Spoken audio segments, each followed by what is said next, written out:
Je suis en train de relire des textes que j'ai écrits dans les années, euh, il y a quelques temps, et je m'aperçois que j'étais victime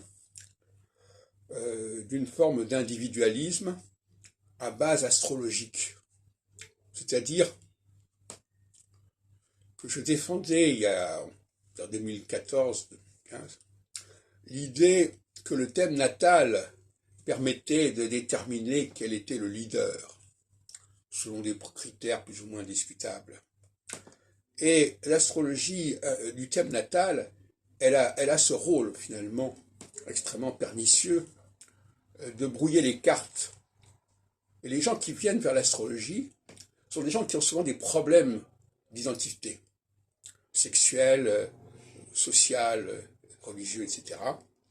Et l'astrologie telle qu'elle est pratiquée et que je combats, et je la combats depuis 1976, parce que je combats le thème natal, mais après j'avais rechuté vers le thème natal par facilité pendant quelques temps. L'astrologie sert, par le thème natal, à différencier artificiellement les groupes. C'est-à-dire, au lieu de prendre des catégories réelles, on invente des catégories. On dit par exemple, je serai de tel signe.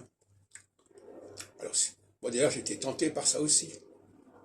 L'appartenance à un signe zodiacal, au lieu de l'appartenance à une catégorie sociale, religieuse, raciale, de genre, etc. Donc l'astrologie fournit des substituts. À la fois, quand elle parle de la naissance, sous un certain signe, et à la fois quand elle parle de la naissance sous un certain thème. Dans les deux cas, il s'agit d'un substitut à la réalité.